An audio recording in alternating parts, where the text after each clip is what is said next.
الله يا الله الله أنت أكبر. الوهاب يا الله أنت الشاكر يا الله أنت الحميد يا الله أنت الواحد يا الله أنت الجميل يا الله لا إله إلا الله محمد رسول الله.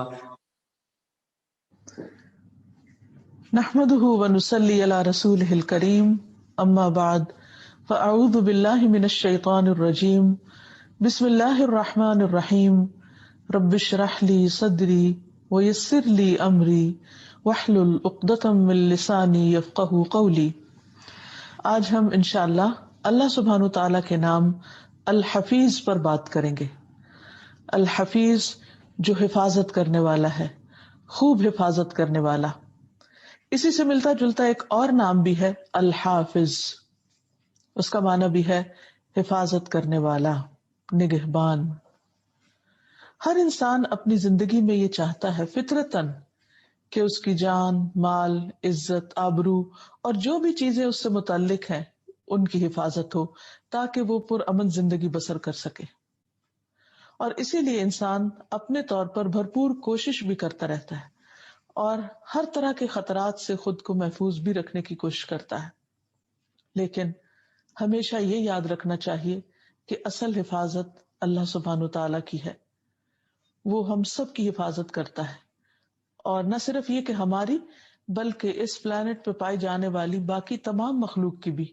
نہ صرف یہ کہ اس زمین پر پائی جانے والی مخلوق کی بلکہ آسمانوں کی، اور جو آسمانوں میں ہے اور جو آسمان و زمین کے درمیان ہے، ہر ایک کی حفاظت اللہ ہی کے ذمے ہے. قرآن مجید میں اللہ سبحانہ وتعالی آسمان و زمین اور باقی مخلوقات کی حفاظت کے بارے میں فرماتے ہیں وَلِلَّهِ مَا فِي السَّمَاوَاتِ وَمَا فِي الْأَرْضِ وَكَانَ اللَّهُ بِكُلِّ شَيْءٍ مُحِيطًا. اور اللہ ہی کا ہے جو کچھ آسمانوں میں ہے اور جو کچھ زمین میں ہے، اور اللہ ہمیشہ سے ہر چیز کا احاطہ کرنے والا ہے، یعنی ہر چیز کے اوپر پوری نظر رکھتا ہے، ہر چیز کا اس کو خوب علم ہے، ہر چیز اس کے کنٹرول میں ہے، ہر چیز کی حفاظت وہ خود کر رہا ہے. جیسے کہ سورۃ سبا میں فرمایا وَرَبُّكَ عَلَى كُلِّ شَيْءٍ حَفِيظٌ، اور تیرا رب ہر چیز پر حفیظ، نگہبان، حفاظت کرنے والا ہے، پوری طرح ان کی حفاظت کرتا ہے. آسمان و زمین کی حفاظت میں ہم دیکھتے ہیں کہ آیت الکرسی میں اللہ تعالیٰ فرماتے ہیں وَسِعَ كُرْسِيُّهُ السَّمَاوَاتِ وَالْأَرْضِ وَلَا يَئُودُهُ حِفْظُهُمَا وَهُوَ الْعَلِيُّ الْعَظِيمُ. اس کی کرسی آسمان و زمین کو سمائے ہوئے ہے اور اسے ان دونوں کی حفاظت تھکاتی نہیں، اور وہی سب سے بلند، سب سے بڑا ہے. تو یہ بھی بہت دلچسپ بات ہے، بہت حیرت کی بات ہے کہ اللہ سبحانہ وتعالی نہ صرف یہ کہ زمین و آسمان کا پیدا کرنے والا، ان کا مالک، بلکہ اس کے ساتھ ساتھ ان کی حفاظت بھی کر رہا ہے، اور ان کی حفاظت اللہ تعالیٰ کو تھکاتی نہیں. دنیا میں آپ نے دیکھا ہوگا کہ اگر انسان کو کبھی کسی چیز کی حفاظت کا ذمہ دیا جائے تو وہ چیز اس پر ایک بوجھ بن جاتی، اس کے لیے مشکل پیدا کر دیتی. انسان عام طور پر اس ذمہ داری سے گھبراتا ہے، پریشان ہوتا ہے، لیکن اللہ سبحانہ وتعالی اپنی مخلوق کی حفاظت کرتے ہوئے قطعاً تھکتا نہیں ہے. اس لیے ہمیں اپنے تمام امور کو اللہ سبحانہ وتعالی ہی کی حفاظت میں دے دینا چاہیے. ہر وہ چیز جس سے ہم خوف محسوس کریں، ہر وہ چیز جس سے ہمیں کوئی خطرہ ہو، کیونکہ انسان کو طرح طرح کے خطرات تو لاحق رہتے ہی ہیں. کچھ حقیقی خطرات بھی ہوتے ہیں، لیکن کچھ خطرات انسان کی ذہن کی اختراع ہوتے ہیں. انسان کا دشمن شیطان انسان کو ہر دم خوف میں مبتلا کرتا رہتا ہے، اور بعض لوگوں کے لیے یہ خوف ایک بیماری کی شکل اختیار کر لیتا ہے. کچھ لوگوں کو خوف ہوتا ہے کہ کہیں چھت ہم پر نہ گر پڑے، وہ کسی بڑی بلڈنگ میں جاتے ہوئے گھبراتے ہیں. کچھ لوگ بلندی پر جاتے ہوئے گھبراتے ہیں. کچھ لوگ کچھ خاص قسم کا کھانا کھانے سے گھبراتے ہیں. مختلف طرح کے فوبیاز ہوتے ہیں. لیکن اگر انسان کا اس بات پر یقین ہو کہ دنیا میں ہزاروں لوگ بڑی بڑی بلڈنگز میں رہ رہے ہیں، بلندیوں پر بھی جاتے ہیں، جہاز میں بھی بیٹھتے ہیں، مختلف طرح کے کھانے کھاتے ہیں، لیکن وہ سب زندہ ہیں، تو مجھے بھی اللہ سبحانہ وتعالیٰ اپنی حفاظت میں رکھے گا اور اس طرح کی مختلف تدابیر سے اور اللہ سبحانہ تعالیٰ کی اس صفت پر ایمان لانے سے انسان کے اندر کے خوف بھی دور ہوتے ہیں۔ پھر ہم دیکھتے ہیں کہ اللہ سبحانہ تعالیٰ نے زمین کے اندر جو اور چیزیں رکھی ہیں، جیسے پہاڑ رکھے ہیں، تو ان کا بھی غرض یہ بتائی کہ کہیں زمین تمہیں لے کے ڈھلک نہ جائے، زمین ہل نہ جائے، گویا انسان کے لیے پرسکون طریقے سے زمین پر چلنے پھرنے کا اس نے خود انتظام کر دیا ہے۔ پھر اسی طرح آسمان کو اس نے سقف محفوظہ کہا ہے کہ ایک محفوظ چھت ہے، یعنی انسان آسمان کی بلندی کو دیکھ کر اگر ہیبت میں آتا ہے اور اس بات کے تصور سے بھی کانپ اٹھتا ہے کہ یہ آسمان انسان پر گرے، لیکن اللہ تعالیٰ نے اس کو تھاما ہوا ہے اور اسے گرنے سے بچایا ہوا ہے۔ اور اسی طرح آسمان سے جو جدید تحقیقات کے مطابق مختلف ایسی چیزیں اترتی ہیں کہ جو انسانوں کے لیے ہلاکت کا باعث ہو سکتی ہیں، لیکن اللہ تعالیٰ ان سے بھی انسان کو محفوظ رکھتا ہے۔ کتنے بے شمار ستارے ٹوٹ کر گرتے ہیں، میٹرائٹس گرتے ہیں، لیکن اللہ تعالیٰ زمین پر زندگی کو قائم رکھے ہوئے ہے۔ تو یہ سب کچھ دراصل کون کر رہا ہے؟ اللہ سبحانہ تعالیٰ ہی کرنے والا ہے۔ پھر اسی طرح یہ تو عام حفاظت ہے جو سب کی ہو رہی ہے، لیکن ایک خاص حفاظت بھی ہوتی ہے، اور وہ خاص حفاظت اللہ تعالیٰ اپنے مومن بندوں کی کرتا ہے اور انہیں ایمان سے کفر کی طرف جانے سے بچاتا ہے۔ اسی طرح ان کی حفاظت کرتا ہے اور وہ غلط کاموں میں پڑنے سے بچ جاتے ہیں۔ مثال کے طور پر حضرت یوسف علیہ السلام کی کس طرح اللہ تعالیٰ نے حفاظت کی کہ جب ایک عورت نے ان کو ایک برائی کی دعوت دی، اور اس وقت اللہ سبحانہ تعالیٰ کے سوا کوئی بھی نہیں تھا جو اس چیز کو دیکھ رہا ہو، لیکن کس طرح اللہ تعالیٰ نے یوسف علیہ السلام کے دل میں اس برائی کی قباحت ڈالی اور انہیں اس طرف مائل ہونے سے بچا لیا۔ اور قرآن پاک میں اللہ تعالیٰ صاف فرماتے ہیں لولا ارآ برہان ربی، اگر وہ اپنے رب کی برہان نہ دیکھتے تو مشکل میں پڑ جاتے۔ تو گویا اللہ سبحانہ تعالیٰ مختلف طریقوں سے کچھ ہمیں نظر آتے ہیں اور کچھ نظر نہیں بھی آتے۔ کچھ چیزیں ہماری حفاظت کرتی ہوئی ہمیں دکھائی دیتی ہیں، لیکن کچھ ایسی ہیں کہ جن کی ہمارے سامنے بھی نہیں ہے۔ غیر مرئی یعنی ان سین طریقوں سے اللہ سبحانہ تعالیٰ حفاظت کرتے ہیں۔ پھر اسی طرح انسان کے اندر برائی سے بچنے کی طاقت، یعنی کسی بھی انسان کے اندر برائی سے بچنے کی طاقت نہیں ہے، کیونکہ انسان بہت کمزور پیدا کیا گیا ہے۔ وَخُلِقَ الْإِنسَانُ ضَعِيفًا، انسان بہت کمزور پیدا کیا گیا ہے۔ تو ایسے میں انسان مختلف طرح کی برائیوں سے جو بچتا ہے، انسان کے نفس کے بھی دھوکے ہوتے ہیں، انسان بعض اوقات اپنے نفس کے ہاتھوں ہارنے لگتا ہے، لیکن اللہ تعالیٰ اپنے خاص بندوں کی جو واقعی سچے دل سے پورے اخلاص سے یہ چاہتے ہیں کہ اللہ کے وفادار اور تابعدار بندے بنے رہیں، اللہ تعالیٰ ان کی حفاظت فرماتا ہے اور انہیں اندھیروں سے نکال کر روشنی کی طرف لاتا ہے۔ قرآن مجید میں اللہ تعالیٰ فرماتے ہیں اللہ ولی الذین آمنوا یخرجہم من الظلمات الی النور، اللہ دوست ہے ان لوگوں کا جو ایمان لائے، وہ انہیں اندھیروں سے نکال کر روشنی کی طرف لے آتا ہے۔ پھر اسی طرح شیطان کی چالوں سے بھی ان کی حفاظت فرماتا ہے، کیونکہ شیطان مختلف طرح کے دھوکے کے ساتھ اور مختلف طرح کی چالیں چل کر انسان کو راہ راست سے ہٹانا چاہتا ہے۔ کبھی اس کے ذہن میں وسوسے ڈالتا ہے، کبھی کسی برائی کو اس کے لیے بہت آسان کر دیتا ہے، اس کو خوشنما بنا دیتا ہے، لیکن اللہ سبحانہ تعالیٰ اپنے خاص بندوں کے لیے ان چالوں کو ناکام کر دیتے ہیں۔ انہ لیس لہ سلطان علی الذین آمنوا وعلی ربہم یتوکلون، شیطان کا ان لوگوں پر کوئی بس نہیں چلتا، کوئی زور نہیں چلتا جو ایمان لائے اور اپنے رب پر بھروسہ کرتے ہیں، اپنے رب پر توکل کرتے ہیں۔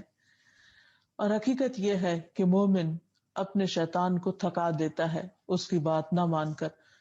اس نے یہ قسم کھا کر کہا تھا کہ میں انسان کے سامنے سے آؤں گا، اس کے پیچھے سے آؤں گا، دائیں سے آؤں گا، بائیں سے آؤں گا، اور میں کثیر تعداد کو اپنے ساتھ ملا لوں گا، لیکن اللہ سبحانہ تعالیٰ نے صاف طور پر اسے بتا دیا کہ ان عبادی لیس لک علیہم سلطان، میرے بندوں پر تیرا کوئی زور نہیں چلے گا اور وہ تیرے فندے میں نہیں آئیں گے۔ اور حدیث میں بھی آتا ہے، رسول اللہ صلی اللہ علیہ وسلم نے فرمایا بے شک مومن اپنے شیطانوں کو اس طرح تھکا دیتا ہے جس طرح تم میں سے ایک آدمی سفر میں اپنے اونٹ کو تھکا دیتا ہے، یعنی شیطان جب دائیں طرف سے آتا ہے تو ناکام ہوتا ہے، پھر وہ بائیں طرف سے آتا ہے تو اسے دھتکار دیتا ہے، سامنے سے آتا ہے، پیچھے سے آتا ہے، وہ جس طرف سے بھی آتا ہے، وہ جیسی بھی کوششیں کرتا ہے، لیکن انسان اس کی باتوں میں نہیں آتا اور وہ اس کو ہرا دیتا ہے، اس کو تھکا دیتا ہے۔ پھر اسی طرح اللہ سبحانہ وتعالیٰ کا ذکر انسان کے لیے پروٹیکشن کا باعث ہوتا ہے۔ آیت الکرسی تو ہے ہی حفاظت کے لیے، لیکن اس کے علاوہ بھی کچھ دعائیں ایسی ہیں کہ جن کو پڑھنے سے انسان شیطان کے شر سے خاص طور پر محفوظ رہتا ہے۔ رسول اللہ صلی اللہ علیہ وسلم نے فرمایا، جو شخص دن بھر میں 100 مرتبہ یہ دعا پڑھے گا، لا الہ الا اللہ وحدہ لا شریک لہ، لہ الملک ولہ الحمد وہو علی کل شیء قدیر، تو اسے 10 غلام آزاد کرنے کے برابر ثواب ملے گا، 100 نیکیاں اس کے نامہ اعمال میں لکھی جائیں گی اور 100 برائیاں اس سے مٹا دی جائیں گی۔ اس روز دن بھر یہ دعا شیطان سے اس کی حفاظت کرتی رہے گی یہاں تک کہ شام ہو جائے، اور کوئی شخص اس سے بہتر عمل نہ لے کر آئے گا مگر جو اس سے بھی زیادہ یہ کلمہ پڑھ لے۔ یعنی خاص طور پر یہ کلمہ لا الہ الا اللہ وحدہ لا شریک لہ، لہ الملک ولہ الحمد وہو علی کل شیء قدیر انسان کے لیے حفاظت کا ذریعہ بنتا ہے۔ ویسے بھی اللہ سبحانہ تعالیٰ ذکر کرنے والوں کی حفاظت فرماتے ہیں۔ رسول اللہ صلی اللہ علیہ وسلم نے فرمایا، جو شخص لا الہ الا اللہ وحدہ لا شریک لہ، لہ الملک ولہ الحمد یحیی و یمیت وہو علی کل شیء قدیر مغرب کے بعد 10 مرتبہ پڑھے گا، اللہ تعالیٰ اس کی حفاظت کے لیے اسلحہ بردار فرشتے مقرر کر دیں گے جو اس کی صبح تک شیطان سے حفاظت کریں گے۔ یعنی خاص طور پر ایسے لوگ کہ جو رات کو برے خواب دیکھتے ہوں یا خواب میں ڈر جاتے ہوں یا کسی بھی قسم کا خوف ان کو لاحق ہوتا ہو، پریشانی ہوتی ہو، تو ان کو بھی اللہ سبحانہ تعالیٰ کے اس کلمے سے، اس ذکر سے اللہ تعالیٰ کی حفاظت میں اپنے آپ کو دینا چاہیے۔ پھر اسی طرح انسان جب صحت مند ہوتا ہے، طاقتور ہوتا ہے، تو انسان یہ سمجھتا ہے کہ میں اپنی حفاظت خود کر سکتا ہوں، میں اپنے دشمن سے لڑ سکتا ہوں، میں ریزسٹ کر سکتا ہوں ہر ایول کے مقابلے میں۔ لیکن خصوصاً جب انسان بیمار ہوتا ہے، کمزور پڑتا ہے یا بڑھاپا آتا ہے، تو اس کے خوف اور اندیشے بڑھنے لگتے ہیں کہ اب میری حفاظت کون کرے گا۔ لیکن اللہ سبحانہ تعالیٰ اپنے بیمار بندوں کی بھی حفاظت فرماتا ہے۔ ابن عمر رضی اللہ عنہ سے مروی ہے کہ رسول اللہ صلی اللہ علیہ وسلم نے ارشاد فرمایا، لوگوں میں سے جس آدمی کو بھی جسمانی طور پر کوئی تکلیف پہنچتی ہے تو اللہ تعالیٰ اس کے محافظ فرشتوں کو حکم دیتا ہے کہ میرا بندہ خیر کے جتنے بھی کام کرتا ہے وہ ہر دن رات لکھتے رہو تا وقت کہ وہ میری حفاظت میں رہے۔ یعنی اللہ سبحانہ تعالیٰ اس کو اپنی حفاظت میں رکھتے ہیں اور اسی طرح اس کے اعمال کی بھی حفاظت کرتے ہیں۔ یعنی خصوصاً وہ لوگ جو اللہ سبحانہ تعالیٰ کی عبادت پابندی کے ساتھ کرتے ہیں، جو وظائف، جو اذکار، جو نمازیں، جو چیزیں وہ عام صحت کی حالت میں اپنی ریگولیرٹی کے ساتھ کرتے چلے جاتے ہیں، تو ایسے لوگ اللہ کی خصوصی حفاظت میں ہوتے ہیں، اور ان کے بیماری کی وجہ سے اگر اعمال چھٹ بھی جائیں تو بھی ان کا اجر لکھا جاتا رہتا ہے۔ پھر اسی طرح اللہ سبحانہ تعالیٰ اپنے بندوں کی تکلیف اور آزمائش کے وقت بھی حفاظت فرماتا ہے، کیونکہ وہ الحفیظ ہے، سب سے بڑھ کے حفاظت کرنے والا ہے، نگہبانی کرنے والا ہے، اور وہ جس کی چاہتا ہے غیر محسوس طریقوں سے حفاظت کرتا ہے۔ جیسے موسیٰ علیہ السلام کی والدہ نے جب ان کو ایک ٹوکرے میں ڈال کے دریا کی لہروں کے سپرد کر دیا تھا تو اس وقت حفاظت کرنے والا ان کی کون تھا؟ اللہ ہی تھا۔ پھر اسی طرح یہ دعا بھی سکھائی گئی کہ جس سے انسان ہر طرح کے آفات اور فتنوں سے بچ کر اپنے آپ کو اللہ کی پناہ میں دے دے۔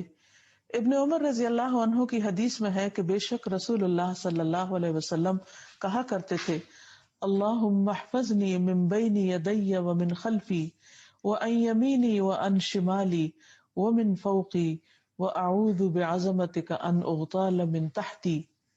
اے اللہ، آگے اور میرے پیچھے سے اور میرے دائیں اور میرے بائیں سے اور میرے اوپر کی جانب سے میری حفاظت فرما، اور میں آپ کی عظمت سے آپ کی پناہ میں آتا ہوں کہ مجھے نیچے سے اچک لیا جائے، یعنی زمین میں دھنسنے سے میں سنک ہونے سے بچ جاؤں۔ اسی طرح رسول اللہ صلی اللہ علیہ وسلم نے ایک اور دعا سکھائی جس کے بارے میں عثمان بن عفان رضی اللہ عنہ کہتے ہیں کہ میں نے رسول اللہ صلی اللہ علیہ وسلم سے سنا، آپ فرماتے تھے جس نے شام کو 3 بار یہ دعا پڑھ لی اسے صبح تک اچانک مصیبت نہیں آئے گی، اور وہ دعا ہے بسم اللہ الذی لا يضر مع اسمہ شیء فی الارض ولا فی السماء وهو السمیع العلیم۔ اللہ کے نام سے، وہ ذات کہ اس کے نام سے کوئی چیز زمین میں ہو یا آسمان میں نقصان نہیں دے سکتی، اور وہ خوب سنتا ہے اور خوب جانتا ہے۔ اور جس نے صبح کے وقت یہ دعا پڑھ لی شام تک اسے کوئی اچانک مصیبت پیش نہ آئے گی، اور جو شام کو پڑھے اسے صبح تک کوئی تکلیف نہ آئے گی۔ اب اس سلسلے میں کہا جاتا ہے کہ حدیث کے روایت کرنے والے ابان بن عثمان کو فالج ہو گیا، تو جو ان سے حدیث سن رہے تھے انہوں نے بڑا تعجب ظاہر کیا کہ آپ تو یہ حدیث بتا رہے ہیں لیکن آپ کو خود فالج ہے، تو آپ پر یہ مشکل کہاں سے آئی؟ تو اس پر انہوں نے کہا کیا تم مجھے دیکھتے ہو، یعنی اس سوالیہ انداز میں دیکھ رہے ہو؟ اللہ کی قسم میں نے عثمان رضی اللہ عنہ پر جھوٹ نہیں بولا، یعنی جو بات میں کہہ رہا ہوں بالکل درست کہہ رہا ہوں، اور نہ عثمان رضی اللہ عنہ نے رسول اللہ صلی اللہ علیہ وسلم پر جھوٹ بولا، لیکن جس دن مجھے یہ فالج ہوا تھا اس دن میں غصے میں تھا اور میں یہ کلمات پڑھنا بھول گیا تھا۔ تو اسے بھی پتہ چلتا ہے کہ جب کوئی چیز واقعی تقدیر میں لکھی ہوئی ہو تو انسان کی تقدیر غالب آ جاتی ہے اور وہ پروٹیکشن خود بخود آگے سے ہٹ جاتی ہے، وہ شیلڈ ہٹ جاتی ہے، اور اس میں بھی اللہ سبحانہ و تعالیٰ کی کوئی حکمت اور مصلحت ہوتی ہے، ورنہ انسان کے اطمینان کے لیے یہ بات کافی ہے کہ وہ اللہ کے ذکر کے ساتھ پروٹیکٹڈ ہے اور پوری طرح انشورڈ ہے، کیونکہ انسان کے اندر کا یہ احساس کہ مجھے یہ چیز نقصان نہ دے دے، یہ نقصان نہ دے دے، یہ اس کے اندر ایک انگزائٹی پیدا کرتا ہے، ایک بے چینی پیدا کرتا ہے۔ تو ذکر اذکار کی توفیق مل جانا ایسا ہی ہے کہ جیسے انسان کسی قلعے میں آ جائے اور اللہ سبحانہ و تعالیٰ کی حفاظت میں آ جائے اور پھر اس کو یہ احساس ہو کہ اب مجھے کوئی کچھ نہیں کر سکتا۔ یہ احساس بہت بڑی نعمت ہے اور بہت بڑا اللہ سبحانہ و تعالیٰ کا احسان ہے ہم سب پر کہ اس نے ہمیں اپنی حفاظت کے لیے وہ راہیں دکھا دی، اپنی پہچان دے دی، اپنے اس نام کی پہچان دے دی، وہ اذکار سکھا دیے کہ جن کے ذریعے ہم ان مشکلات سے بچ سکیں۔ پھر اسی طرح آپ دیکھیں کہ اللہ سبحانہ و تعالیٰ ایسا الحفیظ ہے کہ جس نے نہ صرف یہ کہ ہمارے پورے وجود کی بلکہ جسم کے الگ الگ اعضاء اور خاص طور پر وہ اعضاء جو بہت نازک ہیں ان کی حفاظت کے لیے فرشتے مقرر کر رکھے ہیں۔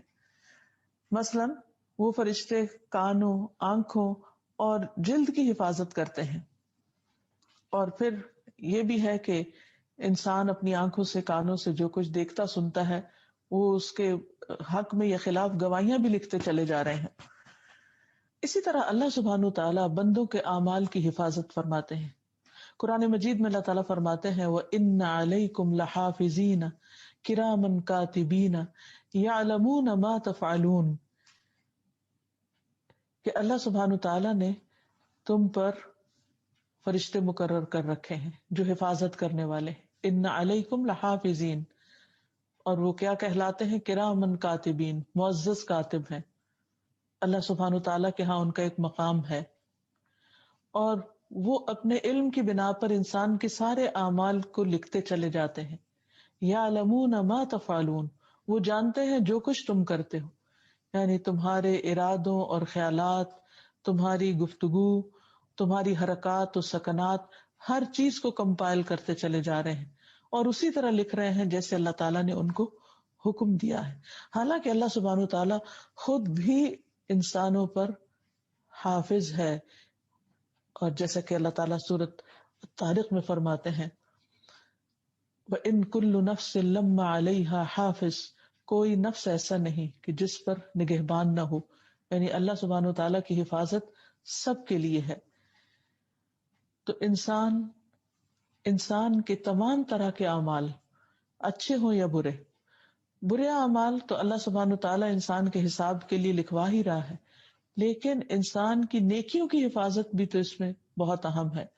یعنی یہ پہلو بھی بہت اہم ہے کہ انسان کی نیکیوں کی بھی حفاظت ہو رہی ہے، کہ جو اچھے کام وہ کرتا ہے ان سب کو ریکارڈ کیا جا رہا ہے، محفوظ کیا جا رہا ہے، ورنہ ہم بطور انسان اپنے ہی کیے ہوئے کاموں کو بھلا دیتے ہیں. ہمیں اپنا ماضی یاد نہیں کہ ہم کیا کچھ کر چکے ہیں. اگر کسی بھی انسان کے اچھے اعمال زیادہ ہیں اور اگر ان کو کسی نے لکھا ہی نہیں، کہیں محفوظ ہی نہیں، تو اس انسان کے ساتھ تو پھر بہت زیادتی ہو گئی. تو یہ اللہ تعالیٰ کا بہت بڑا کرم اور احسان ہے کہ ہمارے کیے ہوئے کاموں کو وہ محفوظ کروا رہا ہے اور پھر وہ ان پر جزا بھی دے گا. اسی طرح انسان کے باقی جسم کی اور باقی چیزوں کی حفاظت کے لیے جو فرشتے مقرر ہیں ان کے بارے میں بھی اللہ تعالیٰ فرماتے ہیں لَهُ مُعَقِّبَاتٌ مِّن بَيْنِ يَدَيْهِ وَمِن خَلْفِهِ يَحْفَظُونَهُ مِنْ أَمْرِ اللَّهِ، کہ ہر شخص کے آگے اور پیچھے اللہ کے مقرر کردہ نگران ہوتے ہیں. مِن بَيْنِ يَدَيْهِ وَمِن خَلْفِهِ، جو اللہ کے حکم سے اس کی حفاظت کرتے ہیں، یعنی مختلف طرح کے شر میں پڑنے سے اور مختلف طرح کی نقصان دہ چیزوں سے بچانے کے لیے اللہ تعالیٰ کے مقرر کردہ فرشتے ہیں جو اس کی حفاظت کرتے رہتے ہیں. اور یہ فرشتے بچوں کے ساتھ بھی ہوتے ہیں اور بڑوں کے ساتھ بھی، جوانوں کے ساتھ بھی اور بوڑھوں کے ساتھ بھی. تو اس لیے انسان کو اللہ تعالیٰ کی اس صفت پر ایمان لاتے ہوئے اس کا شکر گزار بھی ہونا چاہیے. پھر اللہ تعالیٰ فرشتوں کے ذریعے جو اعمال محفوظ کراتے ہیں ان کی کچھ اور مثالیں بھی ہیں. مثلاً نمازوں کے اوقات میں فرشتے کھڑے ہو جاتے ہیں مسجدوں کے باہر. رسول اللہ صلی اللہ علیہ وسلم نے فرمایا جب جمعہ کا دن آتا ہے تو مسجد کے ہر دروازے پر فرشتے کھڑے ہو جاتے ہیں اور سب سے پہلے آنے والے اور پھر اس کے بعد آنے والوں کو نمبر وار لکھتے چلے جاتے ہیں. پھر جب امام خطبے کے لیے ممبر پر بیٹھ جاتا ہے تو یہ فرشتے اپنے رجسٹر بند کر دیتے ہیں. تو گویا وہ انسانوں کو دیکھنے کے لیے آتے ہیں کہ کون سب سے پہلے اللہ کی عبادت کے لیے آگے آیا ہے، کیونکہ فالسابقون السابقون، اور جو لوگ ہمیشہ پہلے آتے ہیں یا جلد آنے والے ہیں اور ہمیشہ ان کے حق میں یہ گواہی لکھی جائے کہ یہ سب سے پہلے آئے یا نمبر 2 پہ آئے یا نمبر 3 پہ، تو اس سب کے لکھوانے کا بھی ایک مقصد ہے اور اس کا نتیجہ قیامت کے دن سامنے آنے والا ہے.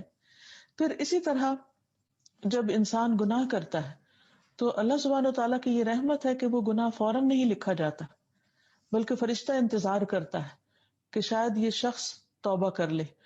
رسول اللہ صلی اللہ علیہ وسلم نے فرمایا بائیں طرف والا فرشتہ 6 گھڑیاں مسلمان گناہگار بندے سے اپنا قلم اٹھائے رکھتا ہے، پھر اگر وہ شرمندہ ہو اور اللہ سے اس گناہ کی توبہ کرے تو وہ قلم رکھ دیتا ہے، یعنی لکھتا نہیں، ورنہ ایک گناہ لکھتا ہے. پھر اسی طرح اچھی بات کہتے وقت بھی رفاع رضی اللہ عنہ سے مروی ہے کہ ایک مرتبہ ہم لوگ نبی صلی اللہ علیہ وسلم کے پیچھے نماز پڑھ رہے تھے. جب رسول اللہ صلی اللہ علیہ وسلم نے رکوع سے سر اٹھایا اور سمع اللہ لمن حمدہ کہا تو پیچھے سے ایک آدمی نے کہا ربنا لک الحمد حمدا کثیرا طیبا مبارکا فیہ. تو نماز سے فارغ ہو کر رسول اللہ صلی اللہ علیہ وسلم نے پوچھا کہ یہ کلمات ابھی کس نے کہے ہیں؟ اس آدمی نے عرض کیا کہ یا رسول اللہ صلی اللہ علیہ وسلم میں نے کہے تھے. تو رسول اللہ صلی اللہ علیہ وسلم نے فرمایا میں نے 30 سے زیادہ فرشتوں کو ایک دوسرے سے سبقت کرتے ہوئے دیکھا ہے کہ کون ان کا ثواب پہلے لکھتا ہے. تو یہ ہے فرشتوں کے ذریعے نیک بندوں کے اعمال کی حفاظت کا سلسلہ. پھر اسی طرح بیمار کا اجر، جب مسلمان آدمی بیمار ہوتا ہے تو اللہ تعالیٰ اعمال لکھنے والے فرشتوں سے کہتے ہیں کہ یہ بندہ اپنی صحت مندی میں جو بہترین اعمال کرتا تھا اس کے مطابق اس کا اجر و ثواب لکھتے جاؤ یہاں تک کہ میں اسے شفا عطا کر دوں. یعنی جب تک بندہ بیمار رہتا ہے اس کے اعمال کا اجر برابر لکھا چلا جاتا ہے جن اعمال کی وہ پابندی کر رہا ہوتا ہے. اسی طرح فرشتے بیماری میں کی گئی گفتگو کو بھی لکھتے ہیں، اس کو بھی ریکارڈ کرتے ہیں، اور ریکارڈنگ دراصل اس گفتگو کو محفوظ کرنا ہے اور اس کے مطابق پھر اجر و ثواب دینا ہے. رسول اللہ صلی اللہ علیہ وسلم نے فرمایا جب بندہ بیمار ہوتا ہے تو اللہ تعالیٰ اس کی طرف 2 فرشتے بھیجتا ہے اور فرماتا ہے کہ دیکھتے رہو وہ کیا کہتا ہے ان لوگوں سے جو اس کی بیمار پرسی کو آتے ہیں، عیادت کو آتے ہیں. اگر وہ ان کے سامنے اللہ عز و جل کی حمد و ثنا کرتا ہے تو وہ دونوں فرشتے اوپر چڑھ جاتے ہیں. اللہ تعالیٰ خوب جانتا ہے تو وہ فرماتا ہے میرے بندے کا مجھ پر حق ہے کہ اگر میں اس کو فوت کر دوں تو اس کو جنت میں داخل کروں گا، اور اگر اسے شفا دوں گا تو پہلے گوشت سے اچھا گوشت اور پہلے خون سے اچھا خون عنایت کروں گا اور اس کے گناہوں کو معاف کر دوں گا. یعنی وہ گفتگو جو تکلیف کی حالت میں بھی اللہ سبحانہ تعالیٰ کی حمد و ثنا پر مبنی ہوتی ہے. اللہ تعالیٰ دنیا میں بھی انسان کو اس کا بہترین بدلہ دیتے ہیں اور آخرت میں بھی جنت کا وعدہ فرماتے ہیں، لیکن اس پر بھی فرشتے گواہ ہوتے ہیں اور اس کو لکھتے بھی ہیں.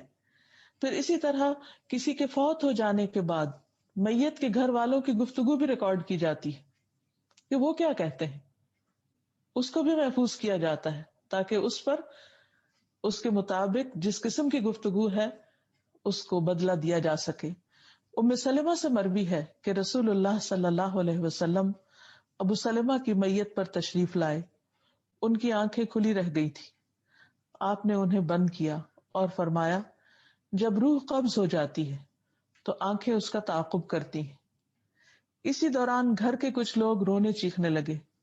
نبی صلی اللہ علیہ وسلم نے فرمایا اپنے متعلق خیر ہی کی دعا مانگا کرو کیونکہ فرشتے تمہاری دعا پر آمین کہتے ہیں.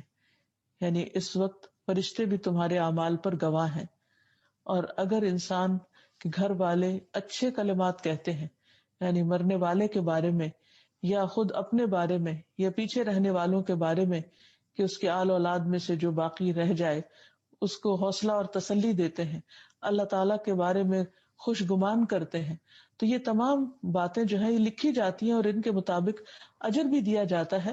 اور پھر اللہ سبحانہ وتعالیٰ بندے کے گمان کے مطابق اس کے ساتھ معاملہ کرتے ہیں. جو اللہ تعالیٰ کا شکر ادا کرتا ہے اور اللہ سے اچھا گمان رکھتا ہے، ناراض نہیں ہوتا، شکوہ نہیں کرتا، اللہ تعالیٰ کو ظالم نہیں بتاتا، تو اللہ سبحانہ وتعالیٰ اس کے لیے آئندہ خیر اور بھلائی کے دروازے کھول دیتے ہیں. تو گویا اللہ سبحانہ تعالیٰ نے ہمیں پیدا کر کے یوں ہی چھوڑ نہیں دیا، بلکہ ہمیں رزق بھی دیا. صرف رزق نہیں، ہماری حفاظت بھی کی، کیونکہ حفاظت بھی ہماری ایک ضرورت ہے. اگر اللہ تعالیٰ حفاظت نہ کرے تو ہم اس زمین پر ایک دن بھی شاید زندہ نہ رہ سکیں. زمین کے اندر بھی بہت ساری ایسی چیزیں ہیں کہ جن سے انسان کو نقصان پہنچ سکتا ہے، طرح طرح کے کیڑے مکوڑے، اسی طرح سانپ بچھو وغیرہ کہ جو کہیں سے بھی انسان پر حملہ آور ہو سکتے ہیں غیر محسوس طریقے سے. اسی طرح آسمان سے اترنے والی آفات جن کا انسان اندازہ بھی نہیں کر سکتا. تو کس طرح اللہ سبحانہ وتعالی ہمیں ان چیزوں سے محفوظ رکھتا ہے. مختلف طرح کی الٹرا وائلٹ ریز جو ہیں وہ انسان کی صحت کے لیے کس قدر نقصان دہ ہو سکتی، اور اس کو اللہ تعالیٰ نے کس طرح اوزون لیئر سے، یہ تو ہمارے کہنے کی باتیں ہیں اور معلوم نہیں اس کے علاوہ کیا کچھ انتظامات اس نے کیے ہوئے ہیں کہ ان لیئرز کے ساتھ اللہ تعالیٰ ہمیں محفوظ رکھتا ہے. اور اللہ تعالیٰ تو اسباب کے بغیر بھی حفاظت فرما سکتا ہے. تو جب ہمارا اللہ تعالیٰ کی اس صفت پر ایمان ہو جائے تو پھر لازم ہے کہ ہم اللہ سبحانہ وتعالیٰ کی صحیح طور پر اطاعت کرنے والے ہوں، اس کے شکر گزار ہوں، اور اپنے اندر بھی ایسی کوالٹیز پیدا کریں کہ جس سے اللہ تعالیٰ کی اس نعمت کا شکر ادا کر سکیں. سب سے پہلی بات تو یہ ہے کہ ہمیں اللہ سبحانہ تعالیٰ کے دین اور شریعت کی حفاظت کرنی چاہیے، اللہ تعالیٰ کے احکامات کی حفاظت کرنی چاہیے. اللہ تعالیٰ نے ہمیں جس مقصد کے لیے پیدا کیا ہے اس مقصد کو پورا کرنا چاہیے. یعنی وما خلقت الجن والانس الا لیعبدون، کہ میں نے جن و انس کو اپنی عبادت کے لیے پیدا کیا ہے. تو پھر اس عبادت میں جو احکامات ملے ہیں ہم کو، جن چیزوں کی فرما برداری اور پابندی لازم ہے، ان پر ہم عمل کرنے والے ہوں. اس سلسلے میں ہم دیکھتے ہیں کہ اللہ تعالیٰ کے جو محبوب بندے ہیں جن سے اللہ تعالیٰ نے جنت کا وعدہ کر رکھا ہے اور جن کے جان و مال کے بدلے انہیں جنت دے رکھی ہے، یا جو جنت کے خریدار ہیں، ان کی صفات ہیں. اللہ تعالیٰ فرما رہے ہیں کہ التائبون العابدون الحامدون السائحون الراکعون الساجدون الآمرون بالمعروف والناہون عن المنکر والحافظون لحدود اللہ وبشر المؤمنین. وہ مومن جن سے اللہ نے جنت کا وعدہ کر رکھا ہے، کون ہے وہ؟ توبہ کرنے والے، عبادت کرنے والے، حمد کرنے والے، روزہ رکھنے والے، رکوع کرنے والے، سجدہ کرنے والے، نیکی کا حکم دینے والے، برائی سے منع کرنے والے، اور اللہ کی حدوں کی حفاظت کرنے والے، یعنی اللہ تعالیٰ نے ان کے لیے جو باؤنڈریز مقرر کر رکھی ہیں، حلال و حرام کے جو چیزیں ان کو بتا رکھی ہیں کہ کہاں تک تم جا سکتے ہو اور کس سے آگے تم نہیں جا سکتے، ان سب چیزوں کی بھی وہ حفاظت کرتے ہیں۔ تو ان مومنوں کو خوشخبری دے دو، یعنی صرف عبادت کر لینا ہی کافی نہیں، صرف اچھے کام کر لینا ہی کافی نہیں، بلکہ اس کے ساتھ ساتھ توبہ استغفار بھی ضروری ہے، گناہوں سے معافی بھی ضروری ہے، دوسروں کو نیک حکم دینا اور ان کو برائیوں سے بچنے کے لیے کہنا بھی ضروری ہے، اور اس کے ساتھ ساتھ اللہ تعالیٰ کی مقرر کردہ حدود کی حفاظت کرنا بھی ضروری ہے۔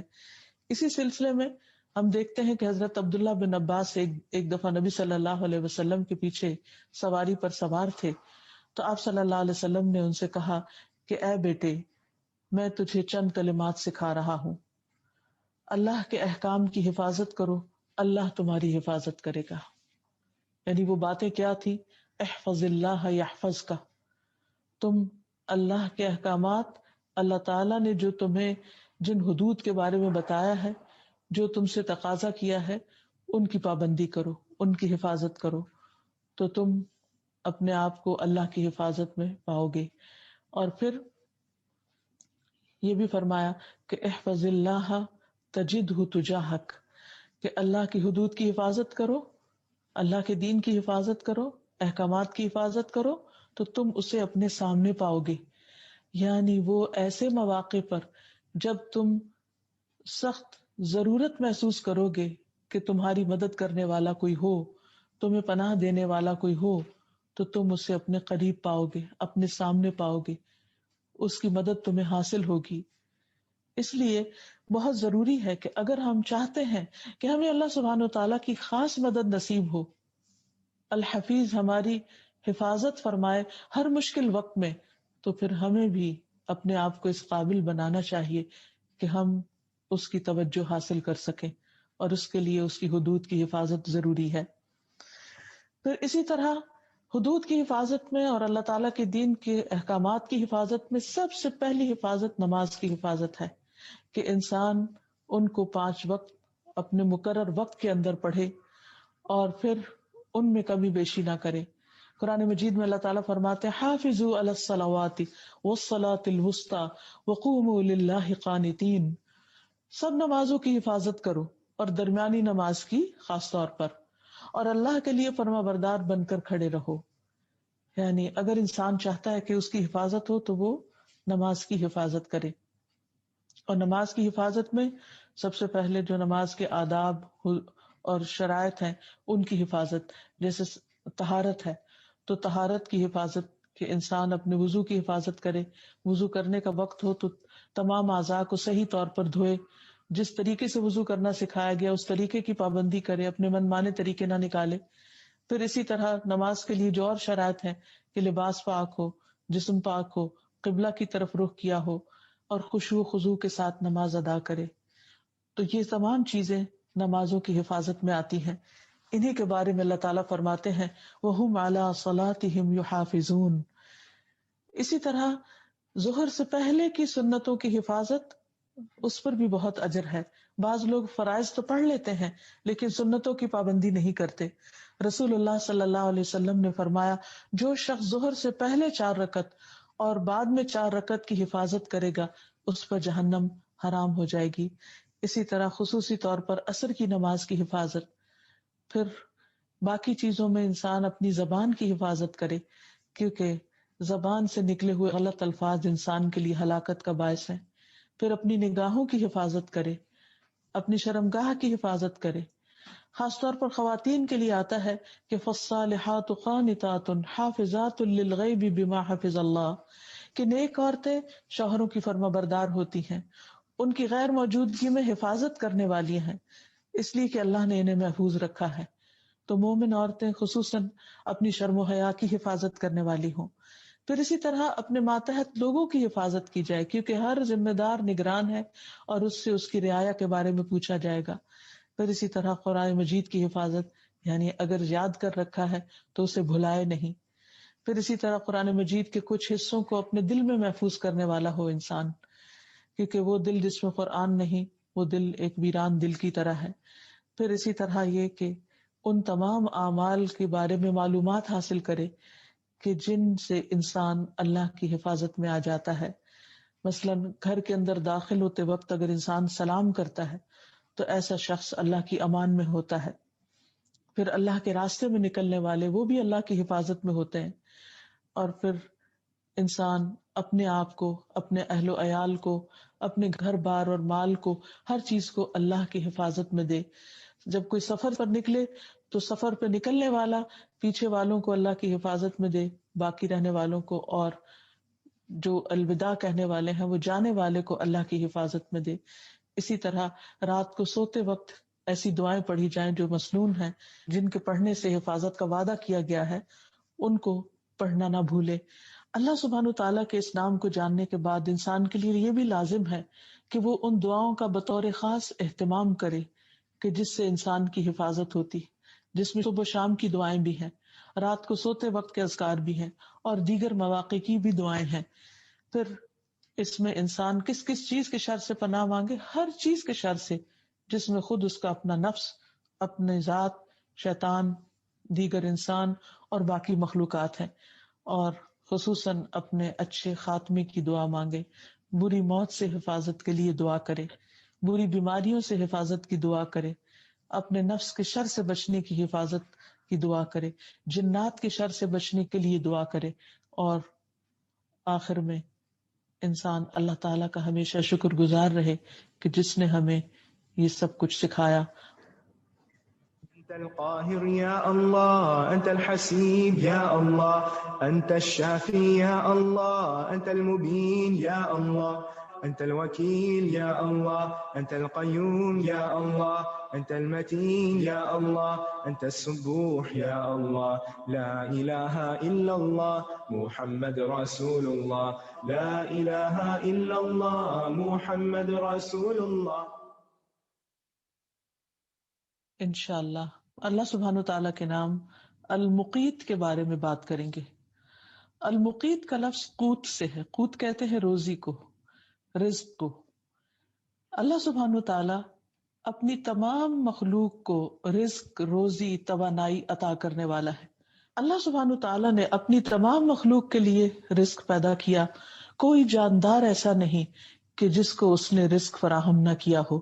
قرآن مجید میں اللہ تعالیٰ فرماتے ہیں وَمَا مِن دَابَّةٍ إِلَّا عَلَى اللَّهِ رِزْقُهَا وَيَعْلَمُ مُسْتَقَرَّهَا وَمُسْتَوْدَعَهَا كُلٌّ فِي كِتَابٍ مُبِينٍ. زمین میں چلنے والا کوئی جاندار ایسا نہیں جس کا رزق اللہ کے ذمے نہ ہو.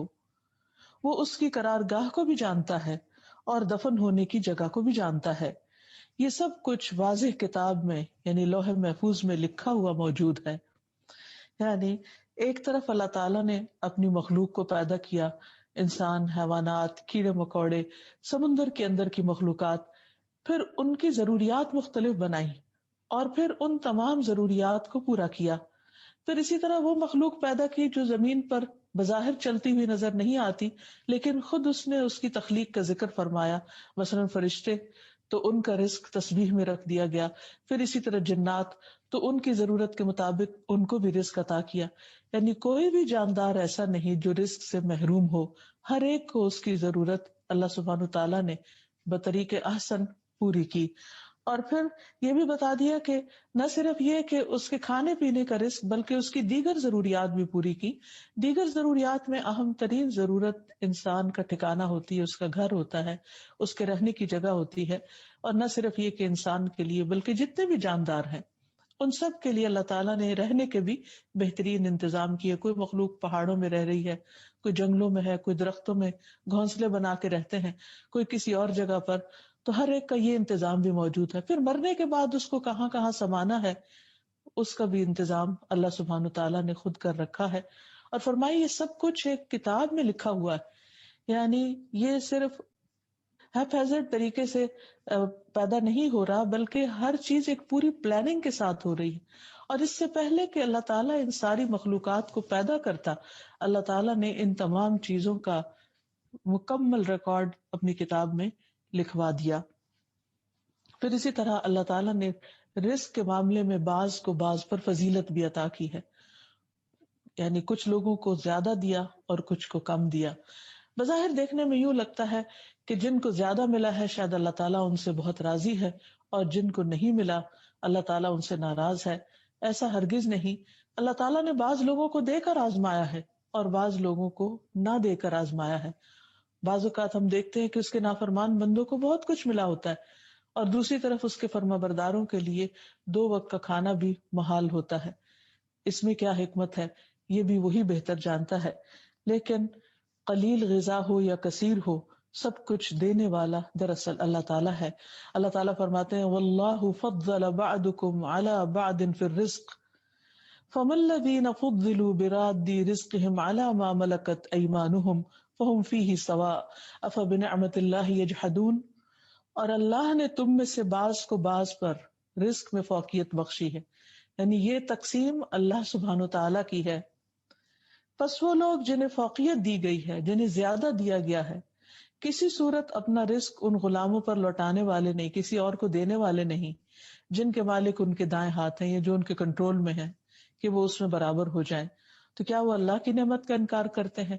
یعنی اللہ سبحانہ وتعالیٰ کے ساتھ پھر وہ دوسروں کو اور شریک کیوں ٹھہراتے ہیں؟ تو توحید میں سے ایک بات یہ بھی ہے کہ انسان اپنے رزق کا مالک اللہ ہی کو سمجھے اور پھر جواباً اسی کا شکر گزار ہو۔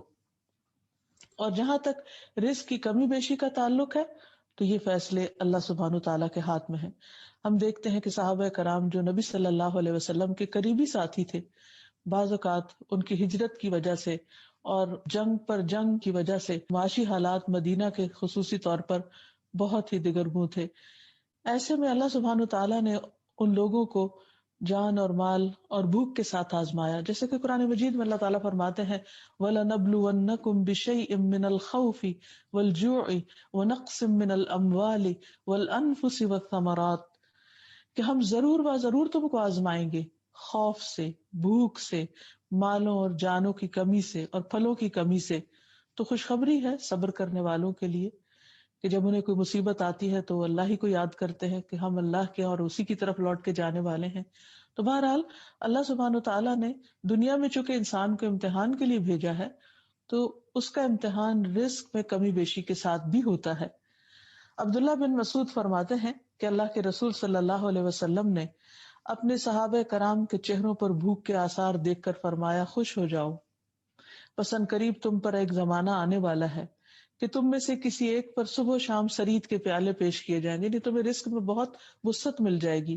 انہوں نے عرض کیا اللہ کے رسول صلی اللہ علیہ وسلم، کیا ہم اس دن بہتر ہوں گے، یعنی وہ دن ہمارے لیے اچھے ہوں گے یا آج کے اچھے ہیں؟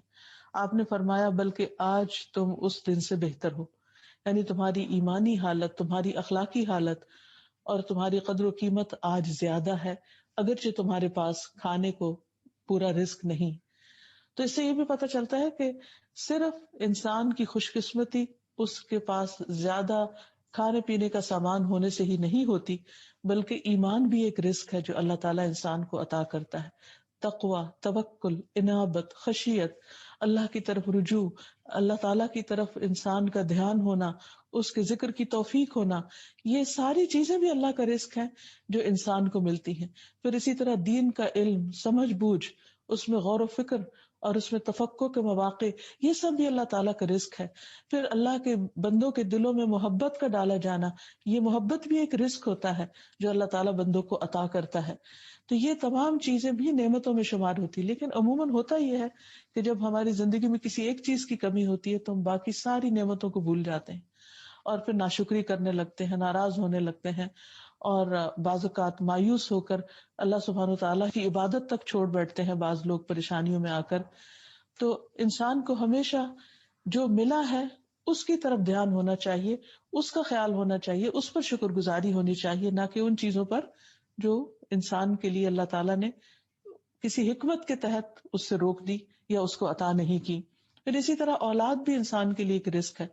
اللہ سبحانہ وتعالیٰ جسے چاہتا ہے دیتا ہے، جسے چاہتا ہے نہیں دیتا، جسے چاہتا ہے صرف لڑکیاں دیتا ہے، جسے چاہتا ہے صرف لڑکے دیتا ہے، جسے چاہتا ہے ملا جلا کر دیتا ہے، جسے چاہتا ہے صحت مند دیتا ہے، جسے چاہتا ہے بیمار اولاد دے دیتا ہے۔ یہ سب کچھ بھی دراصل اس کی اپنی تقسیم ہے۔ اور پھر انسان، جیسے کہ اس حدیث سے پتہ چلتا ہے کہ نبی صلی اللہ علیہ وسلم نے بھوک کے زمانے کو ان صحابہ کے لیے بہتر وقت بتایا، تو جب کسی بھی چیز کی بھوک یا کسی بھی چیز کی کمی زندگی میں آئے تو انسان یہی سمجھے کہ اللہ سبحانہ تعالیٰ نے میرے حق میں جو فیصلہ کیا ہے وہ ایک بہترین فیصلہ ہے اور مجھے خوشی سے قبول ہے. تو ایسے لوگوں کے لیے اللہ سبحانہ تعالیٰ بے پناہ اجر لکھتے ہیں. بشر الصابرین، کہ خوشخبری دے دو ایسے صبر کرنے والوں کو. اور صحابہ کرام کے اوپر جو یہ مشکل حالات تھے اس کے بارے میں فضالہ بن عبید کہتے ہیں کہ رسول اللہ صلی اللہ علیہ وسلم جب نماز پڑھا کرتے تھے تو اصحاب صفہ میں سے بعض حضرات بھوک سے نڈھال ہو کر بے ہوش ہو کر گر جاتے، یعنی اتنی سخت آزمائش تھی ان پر. تو دیہاتی لوگ کہتے کہ یہ پاگل ہیں، یعنی جو لوگ صحیح طور پر ایمان نہیں لائے ہوئے تھے اور ناسمجھ قسم کے تھے. چنانچہ جب رسول اللہ صلی اللہ علیہ وسلم نماز سے فارغ ہوتے تو ان کی طرف منہ پھیر کر فرماتے، اگر تم جان لو کہ اس فقر و فاقے پر اللہ تعالیٰ تمہیں کس قدر انعام و اکرام سے نوازیں گے تو تم اس سے بھی زیادہ فقر و فاقہ کو پسند کرنے لگو. یعنی اللہ تعالیٰ نے اگر کسی ایک چیز سے تمہیں محروم کیا، تمہیں اگر پتہ چل جائے کہ اس کے پیچھے کتنا ریوارڈ ہے، کتنا اجر و ثواب ہے، تو تم اپنے اس حال پر راضی ہو جاؤ، بلکہ اس سے بھی بدتر حال پر راضی ہو جاؤ اور خوش ہو جاؤ کہ اللہ نے ہمیں اس امتحان کے لیے چنا. لیکن انسان اپنی کم علمی اور ناسمجھی کی وجہ سے اس حقیقت کو پا نہیں سکتا اور عموماً پھر شکر گزار نہیں ہوتا. لیکن ہم دیکھتے کہ صحابہ اللہ سبحانہ تعالیٰ کے وہ چنے ہوئے لوگ تھے. کنتم خیر امت، بہترین امت تھے کہ اللہ سبحانہ تعالیٰ نے جن کو اس سعادت سے نوازا کہ انہیں اپنے پیارے حبیب محمد صلی اللہ علیہ وسلم کی کمپنی اور صحبت نصیب کی. ان کے جو رزق کی قلت تھی وہ انہیں پھر میٹر نہیں کرتی تھی، کیونکہ انہیں اس سے بہت بڑی چیز نصیب ہو گئی تھی جس کی انہیں قدر بھی تھی. بعض اوقات اللہ سبحانہ وتعالیٰ ہر بندے کو کوئی نہ کوئی ایسی نعمت ضرور دیتے ہیں. اگر ایک چیز میں کمی دیتے ہیں تو دوسری طرف زیادتی بھی کسی چیز کی ہوتی، لیکن بندے کا دھیان عموماً کمی کی طرف تو رہتا ہے، لیکن جو نعمت اس کو وافر مقدار میں ملی ہوتی اس کی طرف اس کی توجہ نہیں جاتی. لیکن صحابہ کرام بہت عقل مند لوگ تھے، بہترین لوگ تھے کہ جنہوں نے اس کمی پر اللہ تعالیٰ سے شکوہ نہیں کیا بلکہ صبر کیا. عبداللہ بن شفیق فرماتے ہیں کہ میں ابو ہریرہ کے ساتھ مدینہ منورہ میں 1 سال مقیم رہا تو انہوں نے مجھ سے ایک دن فرمایا کہ ہم لوگ حضرت عائشہ کے حجرے کے پاس تھے تو ہم اپنے آپ کو اس حال میں دیکھتے تھے کہ ہم کو کپڑے مہیا نہیں سوائے پٹی پرانی چادروں کے، اور ہم میں سے کسی پر ایک ایسے دن بھی آئے کہ وہ اس قدر بھی کھانا حاصل نہیں کر سکتا تھا جس سے اس کی پشت سیدھی رہ سکے، یہاں تک کہ ہم میں سے کوئی ایک پتھر لے کر اپنے بھوکے پیٹ پر باندھ لیتا پھر اسے کپڑے سے کس لیتا تاکہ پشت تو سیدھی ہو جائے. یعنی اس قدر فاقے کی حالت میں بھی صحابہ کے منہ سے کبھی شکوہ نہیں سنا کیا. اور پھر اسی طرح ہم دیکھتے ہیں کہ اس قلت کے برداشت کرنے کے بعد اللہ تعالیٰ نے انہی پر بہت اچھا وقت بھی دنیا میں دکھایا اور ان میں سے ایک ایک مختلف علاقوں کے گورنر بنے اور دنیا میں بھی ان پر نعمتیں عام ہو گئی. پھر ابو مسعود کہتے ہیں کہ رسول اللہ صلی اللہ علیہ وسلم نے جب ہمیں صدقے کا حکم دیا تو ہم میں سے بہت سے بازار جا کر بوجھ اٹھانے کی مزدوری کرتے اور اس طرح ایک مد غلہ یا کھجور وغیرہ حاصل کرتے جس میں سے صدقہ کرتے. لیکن آج ہم میں سے بہت سو کے پاس لاکھ لاکھ درہم و دینار موجود ہیں. یعنی دنیا میں بھی اللہ تعالیٰ نے ان کو وسعت سے نوازا. خود ہم دیکھتے ہیں کہ رسول اللہ صلی اللہ علیہ وسلم کو جب اس بات کی آفر کی گئی کہ ان کے لیے مکہ کے پہاڑ سونے کے بنا دیے جائیں تو انہوں نے اپنے لیے فقر کو پسند کیا. اور بہت دفعہ ایسا ہوتا کہ گھر میں کھانے کے لیے کچھ نہ ہوتا. ان سارے حالات میں خود نبی صلی اللہ علیہ وسلم کا طرز عمل کیا تھا؟ روایت میں آتا ہے کہ آپ نے کبھی لگاتار 3 دن تک اپنے گھر والوں کو گندم کی روٹی سے سیر نہیں کیا، یہاں تک کہ آپ اس دنیا فانی سے رحلت فرما گئے. آپ صلی اللہ علیہ وسلم کا یہ صبر ایک مثالی صبر ہے. تو جہاں تک اللہ سبحانہ تعالیٰ کے نام المقیت کا تعلق ہے تو ہم دیکھتے ہیں کہ اللہ تعالیٰ نے ہمیں جو رزق عطا کیا اس کی کس قدر اقسام ہیں، انواع ہیں، ورائٹی ہے، اور پھر بھی ہم شکر گزار کم ہی ہوتے ہیں. قرآن مجید میں اللہ تعالیٰ فرماتے ہیں وَهُوَ الَّذِي أَنشَأَ جَنَّاتٍ مَّعْرُوشَاتٍ وَغَيْرَ مَّعْرُوشَاتٍ وَالنَّخْلَ وَالزَّرْعَ مُخْتَلِفًا أُكُلُهُ وَالزَّيْتُونَ وَالرُّمَّانَ مُتَشَابِهًا وَغَيْرَ مُتَشَابِهٍ کلوا من ثمره اذا اثمر وآتوا حقه يوم حصاده ولا تسرفوا انه لا يحب المسرفين. وہی تو ہے جس نے دونوں طرح کے باغات پیدا کیے، ایک وہ جن کی بیلیں چھپروں پہ چڑھائی جاتی ہیں، دوسرے وہ درخت جو خود اپنے تنے پر کھڑے ہوتے ہیں، ان کی بیل نہیں ہوتی جو چڑھائی جائے.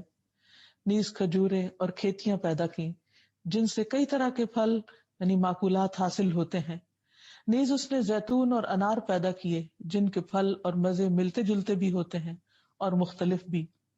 جب یہ درخت پھل لائیں تو ان سے خود بھی کھاؤ اور فصل اٹھاتے وقت ان میں سے اللہ کا حق بھی ادا کرو اور بے جا خرچ نہ کرو کیونکہ اللہ اسراف کرنے والوں کو پسند نہیں کرتا. تو اس سے ہمیں یہ پتہ چلتا ہے کہ کچھ چیزیں اللہ سبحانہ وتعالیٰ نے انسان کی غذا کے طور پر پیدا کی ہیں، کچھ چیزیں ذائقے کے لیے پیدا کی ہیں، کچھ چیزیں شفا کے طور پر پیدا کی ہیں، اور پھر زمین کے مختلف حصوں میں انسانوں کی ضرورت، موسم کی تبدیلیوں کے مطابق مختلف غذائیں اللہ تعالیٰ نے پیدا کی ہیں جن کا ہم شمار نہیں کر سکتے. ایک اور جگہ پر فرمایا فَلْيَنظُرِ الْإِنسَانُ إِلَىٰ طَعَامِهِ أَنَّا صَبَبْنَا الْمَاءَ صَبًّا ثُمَّ شَقَقْنَا الْأَرْضَ شَقًّا فَأَنبَتْنَا فِيهَا حَبًّا وَعِنَبًا وَقَضْبًا وَزَيْتُونًا وَنَخْلًا وَحَدَائِقَ غُلْبًا وَفَاكِهَةً وَأَبًّا مَتَاعًا لَكُمْ وَلِأَنْعَامِكُمْ. انسان کو چاہیے کہ وہ اپنے کھانے کی طرف دیکھے، یعنی اگر انسان چاہتا ہے کہ اللہ سبحانہ وتعالیٰ کی اس صفت پر غور کرے اور اس بنا پر اللہ تعالیٰ کے ساتھ اس کا ایک قریبی تعلق پیدا ہو اور وہ اللہ کا شکر گزار بندہ بنے، تو اسے چاہیے کہ وہ اپنے کھانے پر جو کچھ بھی کھاتا ہے اس پر غور کرے. صرف کھانے پہ توجہ نہ ہو بلکہ غور و فکر بھی ساتھ ساتھ ہو. اور غور و فکر کا طریقہ بتا دیا گیا کہ کیسے کرے.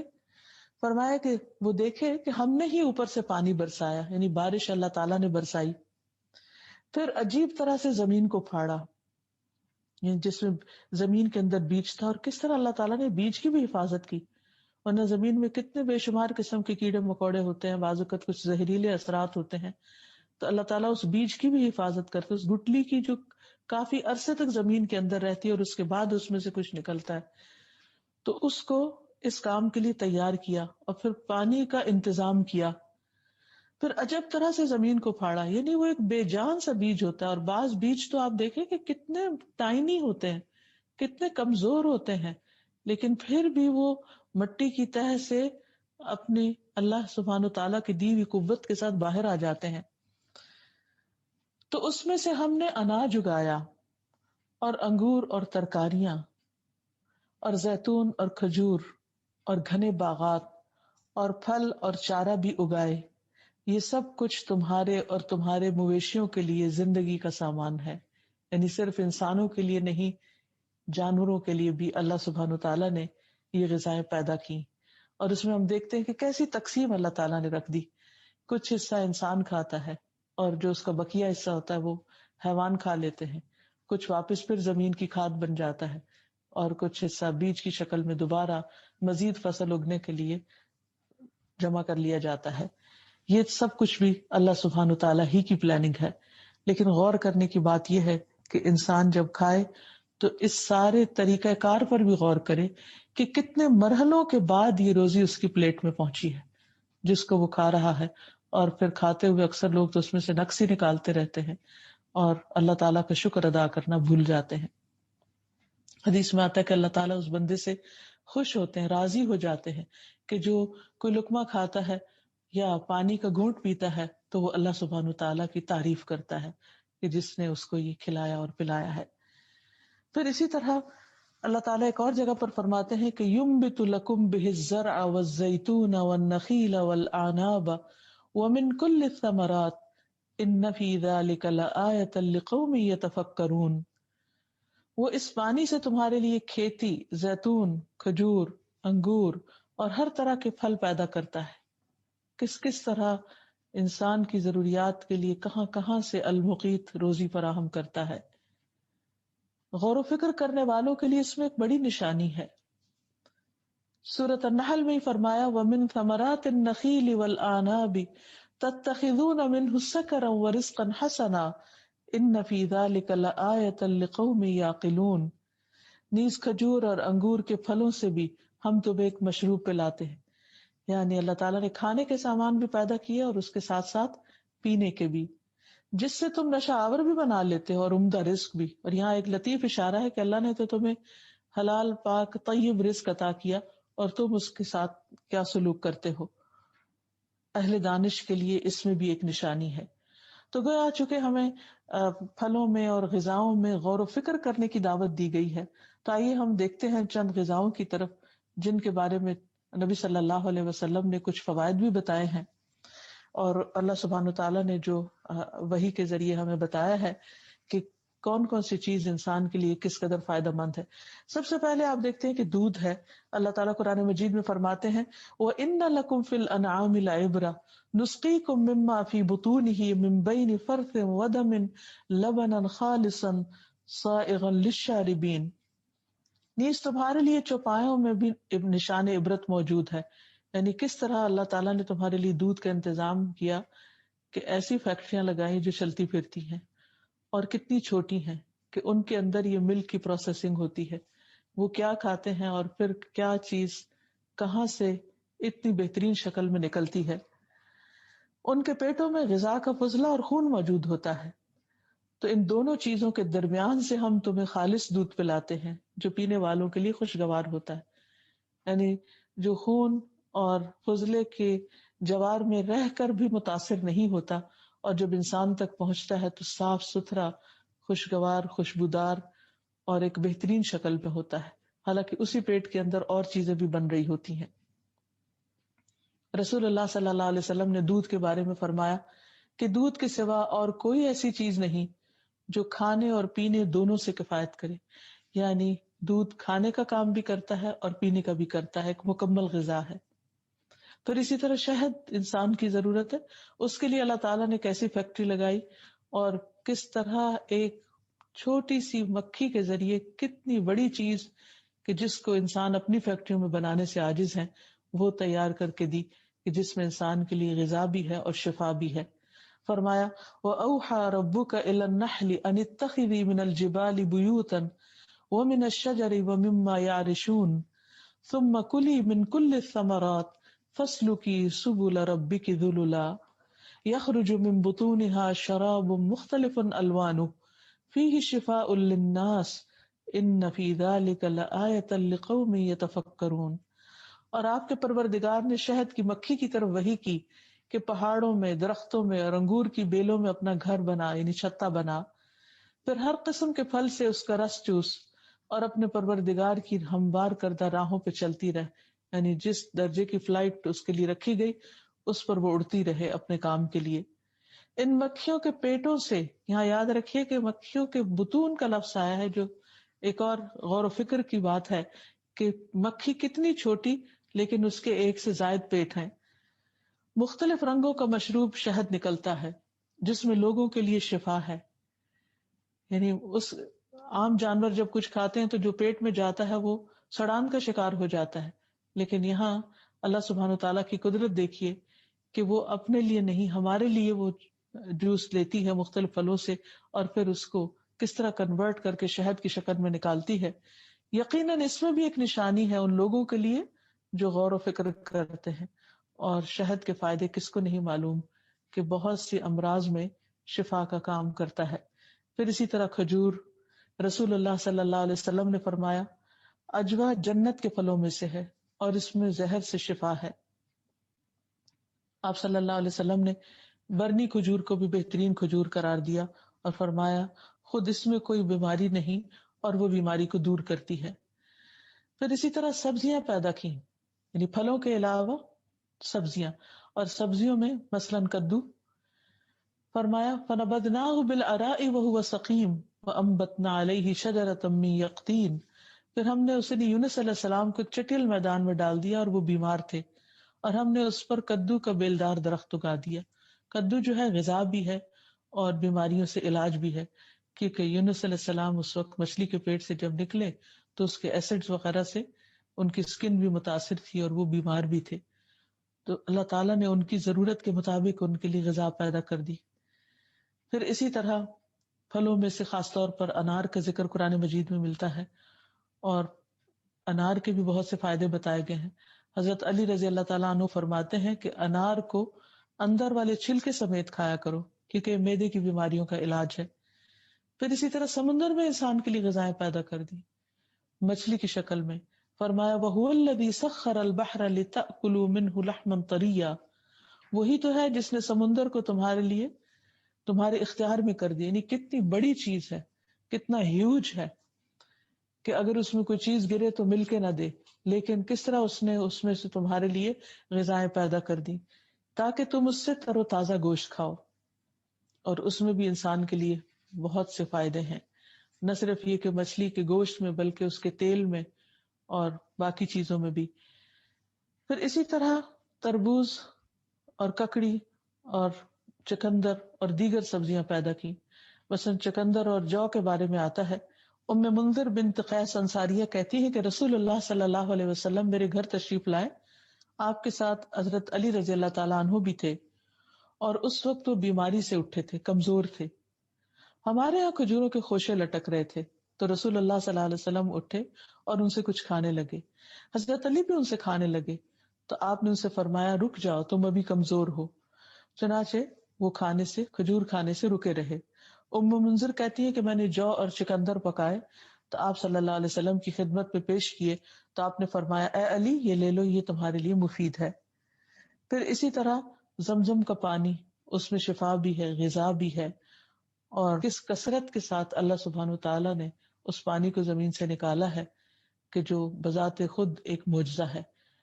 پھر اللہ سبحانہ وتعالیٰ نے صرف جسم کی ضروریات نہیں پوری کی بلکہ انسان کے لیے روحانی غذا بھی مہیا کی، اس کی عقل کی غذا کا بھی اہتمام کیا، اور پھر دلوں کو معرفت نصیب کی، ایمان کی دولت سے نوازا، اور ایمان کو دل میں محبوب بھی کر دیا۔ سورۃ الحجرات میں فرمایا وَلَكِنَّ اللَّهَ حَبَّبَ إِلَيْكُمُ الْإِيمَانَ وَزَيَّنَهُ فِي قُلُوبِكُمْ وَكَرَّهَ إِلَيْكُمُ الْكُفْرَ وَالْفُسُوقَ وَالْعِصْيَانَ أُولَئِكَ هُمُ الرَّاشِدُونَ، لیکن اللہ نے تمہارے لیے ایمان کو محبوب بنا دیا اور اسے تمہارے دلوں میں مزین کر دیا، اور اس نے کفر اور گناہ اور نافرمانی کو تمہارے لیے ناپسندیدہ بنا دیا، یہی لوگ ہدایت والے ہیں۔ یعنی ہدایت پر کون ہے؟ جس کے دل میں ایمان کا نور ہے، اور یہ بھی اللہ تعالیٰ کی توفیق سے ہی نصیب ہوتا ہے۔ پھر اسی طرح انسان کی روحانی ضروریات پوری کرنے کے لیے اپنا کلام ہمارے پاس بھیجا، قرآن مجید، جس میں انسان کے لیے ہدایت بھی ہے، رحمت کا ذریعہ بھی ہے اور شفا بھی ہے۔ فرمایا یا ایھا الناس قد جاءتکم موعظۃ من ربکم وشفاء لما فی الصدور وہدی ورحمۃ للمؤمنین، لوگو تمہارے پاس تمہارے پروردگار کی طرف سے نصیحت آ چکی ہے، یہ دلوں کے امراض کی شفا اور مومنوں کے لیے ہدایت اور رحمت ہے۔ یعنی قرآن مجید خاص طور پر انسان کے دل کی خوشی اور دل کی راحت کا باعث ہے، اور دلوں کے اندر جتنے بھی ہم، غم، تکلیفیں، پریشانیاں ہیں ان کا علاج ہے اس میں۔ سورۃ الاسراء میں فرمایا وَنُنَزِّلُ مِنَ الْقُرْآنِ مَا هُوَ شِفَاءٌ وَرَحْمَةٌ لِّلْمُؤْمِنِينَ، اور ہم قرآن میں جو کچھ نازل کرتے ہیں وہ مومنوں کے لیے شفا اور رحمت ہے۔ پھر ذکر کو روح کی غذا بنایا اور دلوں کے اطمینان کا ذریعہ بنایا۔ ارشاد باری تعالیٰ ہے الذین آمنوا وتطمئن قلوبهم بذکر اللہ الا بذکر اللہ تطمئن القلوب، جو لوگ ایمان لاتے ہیں اور ان کے دل اللہ کے ذکر سے مطمئن ہو جاتے ہیں، یاد رکھو اللہ کے ذکر ہی سے دل مطمئن ہوتے ہیں۔ یعنی دلوں کو اچھا کھانا خوش نہیں کر سکتا، اچھا لباس خوش نہیں کر سکتا، صرف اچھے مناظر ان کے لیے راحت کا سبب نہیں ہوتے جب تک کہ ان کو ذکر کی غذا نہ دی جائے، کیونکہ ہر چیز کی اپنی ایک غذا ہے، ہر جسم کے ہر حصے کی اپنی ایک ضرورت ہے، اور دل کی ضرورت اللہ کا ذکر ہے۔ دل کی حالتیں مسلسل بدلتی رہتی ہیں، اور بعض اوقات بظاہر کوئی سبب نہیں ہوتا لیکن انسان کا دل پریشان ہو جاتا ہے۔ یہ دراصل ایک الارم ہوتا ہے کہ اٹھو اور اللہ کو یاد کرو، تم غافل ہو گئے ہو، لیکن انسان بعض اوقات سمجھتا نہیں کہ اس کی یہ کیفیت کس وجہ سے ہوئی۔ یہ بھی اللہ تعالیٰ کی ایک رحمت ہوتی ہے کہ وہ اس طرح ہمیں اپنے قریب کرتا ہے. ہماری بعض ضروریات ہوتی ہیں جو ویسے پوری نہیں ہو سکتی جب تک کہ ہم خاص ذکر نہ کریں، لیکن ہم بھولے ہوئے ہوتے ہیں، تو دل کی یہ کیفیت ہمیں یاد دہانی کراتی ہے. تو ایسے میں فوراً اللہ کے ذکر کی طرف لپکنا چاہیے. اس میں تسبیحات بھی ہیں، استغفارات بھی ہیں، تعوذات بھی ہیں، درود شریف بھی ہے، آیت کریمہ بھی ہے. کوئی بھی ذکر انسان اللہ سبحانہ وتعالیٰ کا شروع کر سکتا ہے. اور پھر نماز میں روحانی سکون ہے. سالم بن ابو جاد سے روایت ہے کہ ایک آدمی نے کہا کاش میں نماز پڑھ لیتا تو سکون پاتا. تو دوسرے لوگوں نے گویا اس کے انداز پر عیب لگایا، اچھا نہیں سمجھا. تو اس نے کہا میں نے رسول اللہ صلی اللہ علیہ وسلم سے سنا ہے، آپ فرماتے تھے اے بلال نماز کی اقامت کہو، ہمیں اس سے راحت پہنچاؤ. یعنی اگر دل میں بے چینی ہے یا پریشانی ہے تو نماز پڑھو. نبی صلی اللہ علیہ وسلم کا اپنا طرز عمل کیا تھا کہ اذا حزبہ امر فزع الی الصلاۃ، جب آپ کو کوئی اہم معاملہ پیش آتا تو فوراً نماز کی طرف دوڑتے، نماز کی طرف لپکتے. اور ویسے بھی آپ دیکھیں کہ دن میں 5 مرتبہ اللہ سبحانہ وتعالیٰ حی علی الصلاۃ اور حی علی الفلاح کے ساتھ ہمیں کامیابی کی طرف بلاتے ہیں، نماز کی طرف بلا کر. نبی صلی اللہ علیہ وسلم کو نماز سے خاص محبت تھی. اللہ تعالیٰ ہم سب کو بھی عطا فرمائے. اب بندہ جب اللہ تعالیٰ کے اس نام کو جان لیتا ہے اور اللہ تعالیٰ کی نعمتوں پر غور کرتا ہے، ان کے فائدے جان لیتا ہے، اور ہر طرف اس کو یہ نظر آتا ہے کہ ہمارے پاس جتنے بھی رزق کے سامان ہیں وہ سب اللہ تعالیٰ ہی کے دیے ہوئے ہیں، تو پھر انسان کے اندر ایک خاص قسم کا اخلاق پیدا ہونا چاہیے. اس نام کو اس کی زندگی میں اثر آتے ہی اس کے اندر کچھ تبدیلی آنی چاہیے، کیونکہ ہر علم اگر انسان کے اندر تبدیلی لائے تو وہی اس کے لیے مبارک علم ہے، ورنہ اس کے لیے وہ بوجھ بن جاتا ہے. سب سے پہلی بات تو یہ کہ انسان رزق کے معاملے میں اللہ کی تقسیم پر راضی رہے، اور اس معاملے میں اگر کچھ تاخیر ہو رہی ہو تو بے چین ہو کر، پریشان ہو کر، شیطان کے وسوسوں کا شکار ہو کر اللہ تعالیٰ سے ناراض نہ ہو، بلکہ اللہ تعالیٰ سے اچھی امید رکھے.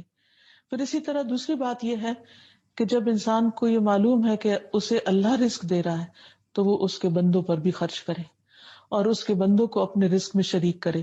قرآن مجید میں اللہ تعالیٰ اپنے متقی بندوں کی صفات بیان کرتے ہیں، وَمِمَّا رَزَقْنَاهُمْ يُنْفِقُونَ، کہ جو رزق ہم نے ان کو عطا کیا ہے اس میں سے وہ خرچ کرتے ہیں، خواہ وہ مال و دولت ہے، کھانا پینا ہے، یا علم ہے، یا باقی نعمتیں جو اللہ تعالیٰ نے عطا کی ہیں، وہ ان کو صرف اپنی ذات کے لیے نہیں رکھتا بلکہ وہ تقسیم کرتا ہے، شیئرنگ کرتا ہے. پھر اسی طرح یہ کہ کھانے پینے کے معاملے میں انسان اعتدال برتے، نہ تو ضرورت سے کم کھائے اور نہ ضرورت سے زیادہ کھائے. اللہ تعالیٰ قرآن پاک میں فرماتے ہیں کلوا واشربوا ولا تسرفوا، کھاؤ پیو لیکن اسراف نہ کرو، ضائع نہ کرو، بقدر ضرورت کھاؤ، اور پھر دوسروں کو بھی اس میں شریک کرو. پھر یہ ہے کہ کھانوں میں سادگی اختیار کرنی چاہیے، کیونکہ انسان کا بہت سا وقت اگر ایسی خوراک کی تیاری میں لگ جائے کہ جو اس کے عبادات کو متاثر کر دے یا اس کی زندگی کے باقی فرائض میں رکاوٹ بن جائے تو یہ کچھ پسندیدہ امور نہیں، کیونکہ اللہ سبحانہ وتعالیٰ کسی بھی معاملے میں اسراف کو پسند نہیں کرتا. انہ لا يحب المسرفین، وہ اسراف کرنے والوں سے محبت نہیں رکھتا. پھر اسی طرح یہ ہے کہ انسان اپنے متعلقین کی روزی کو ضائع نہ کرے، اپنے گھر والوں کا اگر وہ ذمہ دار ہے، جیسے ایک مرد کے اوپر ذمہ داری ہے اپنے بیوی بچوں کے نان نفقہ کی، تو اس کے لیے وہ محنت کرے، کوشش کرے اور ان کو ذلت سے بچائے اور خوش دلی سے اپنے اہل و عیال پر خرچ کرے، کیونکہ شوہر اگر اپنی بیوی کو ایک لقمہ بھی کھلاتا ہے تو وہ بھی اس کے لیے صدقہ لکھا جاتا ہے. تو اپنے اہل و عیال کو کھلانا بھی صدقہ ہے، اپنے بچوں کو کھلانا بھی یعنی ثواب کا کام ہے. پھر اسی طرح یہ ہے کہ جب انسان اللہ تعالیٰ کے اس نام سے واقفیت حاصل کر لیتا ہے تو جب کبھی روزی کے معاملے میں پریشان ہو تو اللہ تعالیٰ کے اس نام کے ساتھ دعا کر سکتا ہے کہ یا مقیت، اے سب کو روزی دینے والے، تو میری روزی کا بھی بندوبست فرما اور حلال سے عطا فرما. جس طرح حضرت ابراہیم علیہ السلام نے اپنی اولاد کے لیے روزی کی دعا کی تھی. انہوں نے کہا تھا ربنا انی اسکنت من ذریتی بواد غیر ذی زرع عند بیتک المحرم ربنا لیقیموا الصلاة فاجعل افئدة من الناس تہوی الیہم وارزقہم من الثمرات لعلہم یشکرون. اے ہمارے رب، میں نے اپنی اولاد کے ایک حصے کو تیرے قابل احترام گھر کے پاس ایک ایسے میدان میں لا بسایا ہے جہاں کوئی کھیتی نہیں، کچھ نہیں اگتا یہاں، اور میری اولاد یہاں ہے، میری بیوی یہاں ہے. اور کیوں لا بسایا ہے؟ تاکہ وہ نماز قائم کریں، تاکہ وہ نماز قائم کریں عبادت کے لیے، توحید کی غرض سے. اے ہمارے رب، لوگوں کے دلوں کو ان کی طرف مائل کر دے، یعنی محبت کا رزق بھی عطا کر دے ان کو، اور انہیں کھانے کو پھل مہیا فرما، یعنی بہترین رزق، یعنی کھانے کی چیزوں میں سے سب سے بہترین کھانا جو ہے وہ پھل ہے. تو اس کی دعا مانگی، توقع ہے کہ وہ شکر گزار رہیں گے. تو اس سے یہ پتہ چلتا ہے کہ اچھا کھانا جو ہے اگر اعتدال کے ساتھ اور حلال طریقوں سے کھایا جائے تو اس میں کوئی ممانعت نہیں ہے. ابراہیم علیہ السلام نے اگر یہ دعا مانگی تو اس کے پیچھے ایک حکمت ہے. پھر اسی طرح ابراہیم علیہ السلام جب اپنے بیوی بچے کو چھوڑ کر گئے تو واپسی پر جب دوبارہ انہیں وزٹ کرنے کے لیے آئے تو انہوں نے خصوصاً اپنے بیٹے کے لیے پانی اور گوشت کی دعا کی. اللہم بارک لہم فی اللحم والماء، اے اللہ ان کے پانی اور گوشت میں برکت ڈال دے. پھر اسی طرح بہترین اور برکت والے رزق کی دعا کرنی چاہیے. اور پھلوں میں برکت کی دعا نبی صلی اللہ علیہ وسلم فرمایا کرتے تھے کہ اللہم بارک لنا فی ثمرنا وبارک لنا فی مدینتنا وبارک لنا فی سعنا وبارک لنا فی مدنا. اے اللہ ہمارے لیے ہمارے پھلوں میں برکت عطا فرما، ہمارے لیے ہمارے مدینہ میں برکت عطا فرما، ہمارے لیے ہمارے سا میں برکت عطا فرما، ہمارے لیے ہمارے مد پیمانے میں تولنے، ناپ تول کے پیمانے میں برکت عطا فرما. اے اللہ ابراہیم علیہ السلام تیرے بندے اور تیرے خلیل اور تیرے نبی ہیں، اور میں تیرا بندہ اور تیرا نبی ہوں. انہوں نے مکہ کے لیے تجھ سے دعا کی تھی اور میں مدینہ کے لیے تجھ سے ان دعاؤں کی طرح اور ان سے دگنی دعا کرتا ہوں جو کہ تجھ سے انہوں نے مکہ کے لیے کی تھی. پھر آپ چھوٹے بچے کو بلا کر اسے یہ پھل دے دیا کرتے تھے، یعنی جب پھل دیکھتے تھے نیا اترتا تھا تو اس وقت آپ یہ دعا پڑھتے. پھر اسی طرح یہ ہے کہ اگر کوئی اور بندہ کھانا کھلائے تو اس کے لیے بھی برکت کی دعا کرنی چاہیے. پھر خود کھانے کے بعد بھی دعا کرنی چاہیے. اللہم بارک لنا فیہ واطعمنا خیرا منہ، اے اللہ ہمارے اس کھانے میں برکت ڈال دے اور ہمیں اس سے زیادہ عطا کر، اس سے بہتر عطا کر. پھر ہے الحمد للہ الذی اطعمنی ھذا الطعام ورزقنیہ من غیر حول منی ولا قوہ.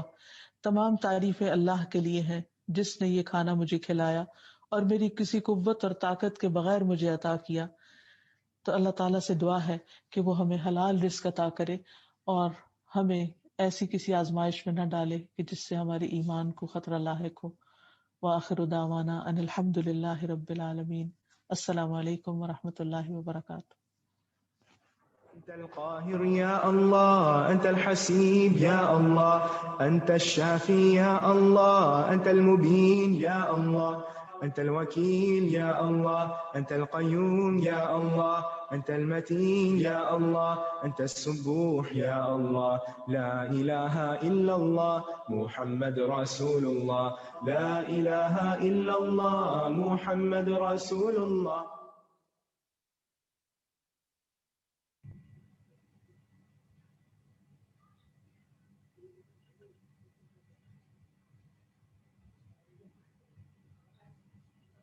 اعوذ باللہ من الشیطان الرجیم، بسم اللہ الرحمن الرحیم. السلام علیکم ورحمۃ اللہ وبرکاتہ.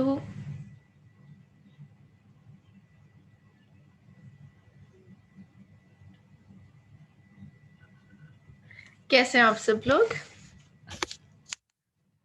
الحمدللہ عید مبارک. آلدو کہ تھوڑا 2-3 دن اوپر ایکسٹرا ہو گئے ہیں، لیکن الحمدللہ ہم عید کے بعد آج مل رہے ہیں، ملاقات کر رہے ہیں اور بہت خوبصورت ایک گیدرنگ میں ملاقات کر رہے ہیں. تو کیسی گزری آپ سب لوگوں کی عید؟ الحمدللہ. چلیں ایک دعا کے ساتھ ایک کوئک سا ہم جو آج ہم نے 2 نام کیے ہیں اللہ سبحانہ تعالیٰ کے، ان کو ہم دیکھ لیں گے ہمارے لیے اس میں کیا ریمائنڈر ہے، ٹو ٹیک ہوم لیسن کیا ہے. پھر ہم اس کو کلاس کو کنکلوڈ کریں گے. رب اشرح لی صدری ویسر لی امری واحلل عقدۃ من لسانی یفقہوا قولی اللہم فقہنا فی الدین آمین. آج ہم نے نام کیے الحفیظ اور المقیت. الحفیظ سے ملتا جلتا کوئی اور نام آپ کے ذہن میں آتا ہے؟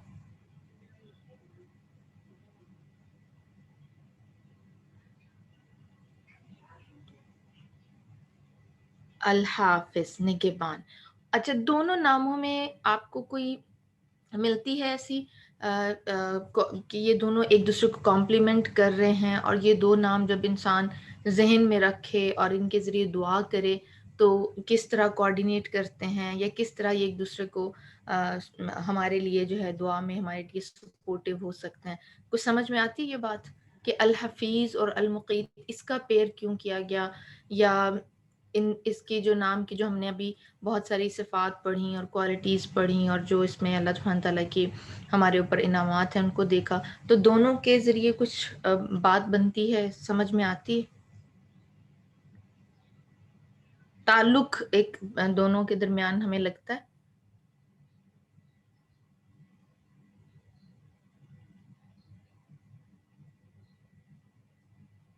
آئی گیس بات سمجھ میں نہیں آ رہی. دیکھیں، ہم نعمت کی حفاظت، ایک تو اللہ سبحانہ تعالیٰ کیا ہے، پوری مخلوق کے، کائنات کے، زمین و آسمان کے، انسان کی حفاظت کرنے والے ہیں. پھر اللہ تعالیٰ خاص کس کی حفاظت کرنے والے ہیں؟ خاص طور پہ کس کی خاص حفاظت ہوتی ہے؟ نہیں، جرنل تو سب انسانوں کی ہے، لیکن انسانوں میں بھی خاص حفاظت اللہ تعالیٰ کن کی کرتے ہیں؟ مومنین کی. ٹھیک ہے، جو ایمان والے بندے ہیں اللہ تعالیٰ کے. اور وہ خاص حفاظت کس طرح ہوتی ہے؟ کہ ان کو برائی سے بچا لیا جاتا ہے، جو بہت ٹیمپٹنگ سچویشن ہوتی ہے اس میں سے بھی بچ کے نکل آتے ہیں، وسوس سے اور برائیاں وسواس سے ان کے دلوں کو بچا لیا جاتا ہے، ان کے اندر نیکی کی رغبت ڈال دی جاتی ہے، پھر نیکی کی توفیق ملتی ہے، اللہ کا ذکر جو ہے اس کی توفیق ملتی ہے. اچھا، کون سی چیز انسان کو اللہ کی حفاظت میں دینے والی ہے؟ یعنی اگر انسان یہ چاہتا ہے کہ وہ ہر وقت اللہ تعالیٰ کی حفاظت میں رہے تو اسے کیا کرنا چاہیے؟ اللہ تعالیٰ کا ذکر کرنا چاہیے. اور اس کے سیورل طریقے استاد نے ماشاءاللہ بہت اچھے طریقے سے ان کو ایلیبوریٹ کر کے ہمیں بتایا. اس کے بعد دوسرا نام ہم نے کیا المقیت. المقیت کون سے لفظ سے نکلا ہے؟ قوت سے، جس کا کیا مطلب ہے؟ رزق یا روزی. اور کیا صرف کھانے پینے کی اشیاء رزق ہوتی ہیں؟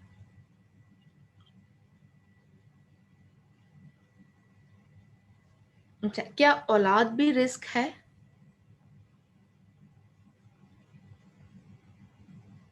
اچھا، ہم رزق کی بعض دفعہ کیا ہوتا ہے، رزق کی تقسیم پہ ہم راضی ہوتے. کون سے رزق کی تقسیم پر؟ جو مال ہے یا جو کھانے پینے کی چیزیں ہیں، ہے نا. اس پہ ہم اپنے آپ کو سمجھا لیتے ہیں کہ یہ قدر اللہ ہے یا ہماری قسمت میں نہیں ہے. لیکن اولاد کے معاملے میں ہم اس کو، مجھے کم سے کم آج یہ بات سمجھ میں آئی کہ اولاد کے معاملے میں ہم اس چیز کو رزق نہیں سمجھتے، ہے نا. ایسا فیل ہوا آپ کو جب یہ استاذہ بتا رہی تھی کہ اولاد بھی رزق ہے، کسی کو اللہ دیتا ہے، کسی کو نہیں دیتا، کسی کو ملے جلے ملتے ہیں، بیٹیاں بیٹے، کسی کو بیٹے اور کسی کو صرف بیٹیاں. تو آج بڑے اچھے طریقے سے یہ بات سمجھ میں آئی کہ یہ بھی کیا ہے، اللہ تعالیٰ کا رزق ہے. اور اس پہ بھی جو بھی اللہ تعالیٰ دے دیں ہمیں کیا کرنا ہے، کنٹینٹمنٹ شو کرنی ہے، اور پھر کیا کرنی ہے، اس کی حفاظت کرنی ہے. چلیں یہیں پہ ہم اپنا جو سیشن ہے اس کو کنکلیوڈ کریں گے. یہ دونوں نام کیونکہ نعمتیں اللہ تعالیٰ دیتے ہیں، اللہ تعالیٰ ہی ان کی حفاظت کرنے والے ہیں. لیکن اللہ تعالیٰ کے ناموں سے ہمیں کیا سیکھنے کو ملا کہ ہمارے پاس جو اللہ تعالیٰ کی نعمتیں ہیں وہ امانت ہیں، ان کی ہمیں حفاظت کرنی ہے. اور خاص طور پہ کس چیز کی حفاظت؟ اللہ تعالیٰ کے احکامات اور اللہ تعالیٰ کی قائم کردہ حدود کی ہمیں حفاظت کرنی ہے. جزاکم اللہ خیرا کثیرا، بارک اللہ فی. السلام علیکم ورحمۃ اللہ وبرکاتہ. سبحانک اللہم و بحمدک، اشہد ان لا الہ الا انت، استغفرک و اتوب الیک. السلام علیکم ورحمۃ اللہ وبرکاتہ. استر عوراتنا وآمن روعاتنا، اللهم استر عوراتنا وآمن روعاتنا، اللهم استر عوراتنا وآمن روعاتنا. إنا لله وإنا راجع. اللهم أحسن عاقبتنا في الأمور كلها وأجرنا من خزي الدنيا وعذاب الآخرة. اللهم أحسن عاقبتنا في الأمور كلها وأجرنا من خزي الدنيا وعذاب الآخرة.